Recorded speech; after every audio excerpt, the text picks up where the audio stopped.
اجا مساج اجا اللي داير الراجل تتصرفي عليه. ما تتحشميش كتنوضي لاك الحكومه، لاك الحكومه تشفوق راسك، هي اللي بيناتك اصلا، هي اللي شهراتك. شكون اللي شهرك من غير لاك الحكومه اللي كانت كتحطك عندها قبل ما تبان؟ الحكومه اشهر باج في المغرب، حرشتي عليه هذاك القرع اللي مجرين عليه من العمارات، ما حشمتيش. راه قلت لكم البنات ما تبقاوش تمدوا يد المساعده، راه تمدوا يد المساعده يعضوا عليكم. ودابا نايضه لالاتك تتحطي لها هادشي كله حيت زوينه عليك ونقيه عليك ومحبوبه عليك والناس كتبغيها والناس كتعشق فيها، وبلا شوها بلا والو. الماضي ديالها نقي، انت طالعه غير بالشوها بحالي بحالك. شنو نسيتي ايامات ملي كنتي في العمارات؟ ونسيتي اصلا اخر مره كنتي مزوجه وكنتي في العمارات كتهزي؟ شنو كنت كتهز؟ الله اعلم.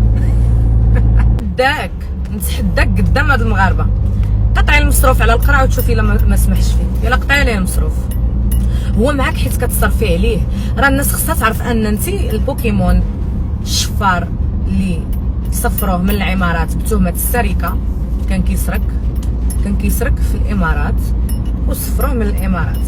فهذا الراجل هذا النهار اللي انت تقطعي عليه المصروف اماما ما غاديش يبقى معاك. عرفت شحال مقوده انك تمشي مع مرتك الكباري ومول الكباري نعسلك مع مرتك. الكباريات اللي كتمشي لهم انت وراجلك، وانا وانت عارفين هذا الشيء كله، ان الكباريات ديال كازا ديال الرباط كلهم دازوا عليك. صحاب الكباريات كلهم ناستي معاهم صاحبتي، ناري والله حتى حشومه.